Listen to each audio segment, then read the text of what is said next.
Scientific notation. A simple but scientific way to write large or small numbers is to express them in some power of 10.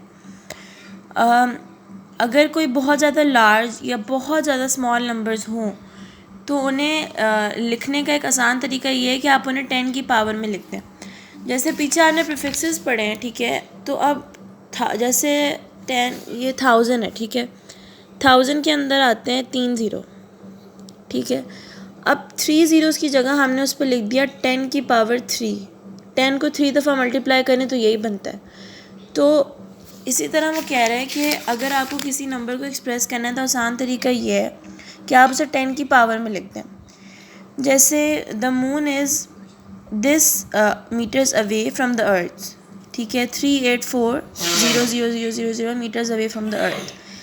अब इस distance को आपको पढ़ने में भी मुश्किल हो रही है, ठीक है, ये लिखना भी मुश्किल है, उसके बाद याद भी नहीं रहता कितने ज़ीरोज़ हैं, तो उससे अच्छा ये नहीं है कि हम 10 की पावर में इसको लिख दें। अब पावर में कैसे लिखते हैं? जितने ज़ीरो होते हैं उन्हें काउंट करते हैं। कितने ज़ीरोज़ हैं इसमें? 1 2 3 4 5 6 ज़ीरो है इसमें, और जो वैल्यूज़ होती हैं ना उन सबको काउंट करते हैं। अब इसमें एक और चीज़ होती है साइंटिफिक नोटेशन में, पॉइंट लगाना होता है। एक वैल्यू के बाद पॉइंट लगाएंगे, उसके बाद जितनी भी वैल्यूज़ हैं उन वैल्यूज़ को काउंट करके उतना नंबर जो है वो आप 10 की पावर पे लिखेंगे। कैसे? जैसे ये था ना 1 2 3 4 5 6 7 8 ज़ीरोज़ हैं, तो 10 की पावर 8 हो जाएगी, ठीक है। यहाँ पे पॉइंट लगाया, ये जो दो वैल्यूज़ हैं ये लिखनी है आपने, लेकिन फिर भी ये काउंट होंगी और ऊपर 8 लिखना है और मीटर, ठीक है। This form of expressing a number is called the standard form और साइंटिफिक नोटेशन। इसको आप स्टैंडर्ड फॉर्म भी कह सकते हैं और साइंटिफिक नोटेशन भी कह सकते हैं। दिस सेव्स राइटिंग डाउन और इंटरप्रेटिंग लार्ज नंबर्स और ज़ीरोज़।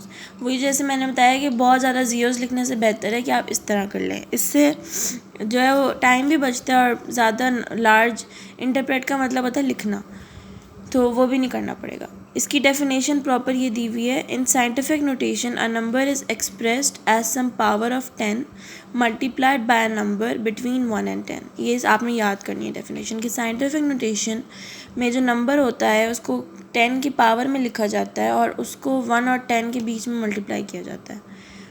आगे उन्होंने एग्जांपल दी हुई है आपको, अगर आप माइनस में जाना चाहते हैं तो अब ये कैसे पता कि माइनस करना है या प्लस? तो जब वैल्यू में ये हो कि ज़ीरो के बाद पॉइंट लगा हो या कोई आपको नंबर ना दिया हो, ज़ीरो से स्टार्ट हो रहा हो, तो आप माइनस लगाएंगे। जैसे ये है 0.0045 सेकेंड्स। अब इसको आप इस तरह नहीं लिख सकते कि 4.5 मल्टीप्लाई बाय 10⁻⁴। ज़ीरो पीछे है ना, आप इधर से आ रहे हैं ना, तो -4 लगाएंगे। ये 1 2 3 4 वैल्यूज़ हैं, 4 के बाद पॉइंट है तो 10⁻⁻⁴ सेकेंड्स। ये एग्जांपल भी आप लोग एक दफ़ा पढ़ लीजिएगा।